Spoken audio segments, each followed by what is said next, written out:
Dr. Tim Nicholl with Maximize Chiropractic. With corrective chiropractic care, our primary goal is to correct problems within the spine. But in some instances, like if you break your back, there's nothing we can really fix because the bones have already been broken. So instead, we use x-rays to understand how the structure has adapted through time. The adjustment you're going to see is using corrective-based care, and it's using the patient's x-rays to adjust the spine. And that way, if you don't have x-rays on the spine, how can you see it?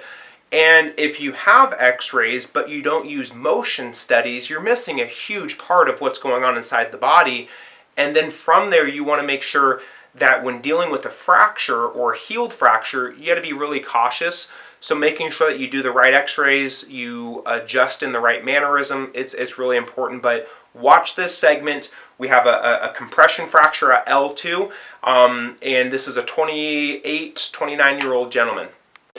This particular practice member had chosen to not undergo surgical fusions with metal rods, and I think that for him it was a good idea because he allowed his body to heal naturally. It's going to be the body's natural acclimation.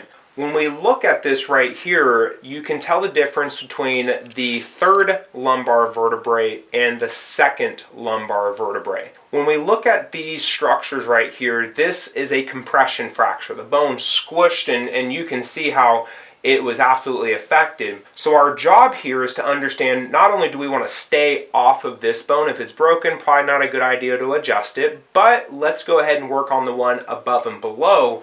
And if you look at this, this is not just a single bone fracture, but this one right here that's angled down is actually broken in the back, I would assume. So we're going to stay off these two bones. But then let's bring you to the front of the spine. When we look at the front of the spine, left side here, you can tell that where the fracture happened, it then also caused the spine to rotate into this curve. So if that's there, we need to understand, how does this body move?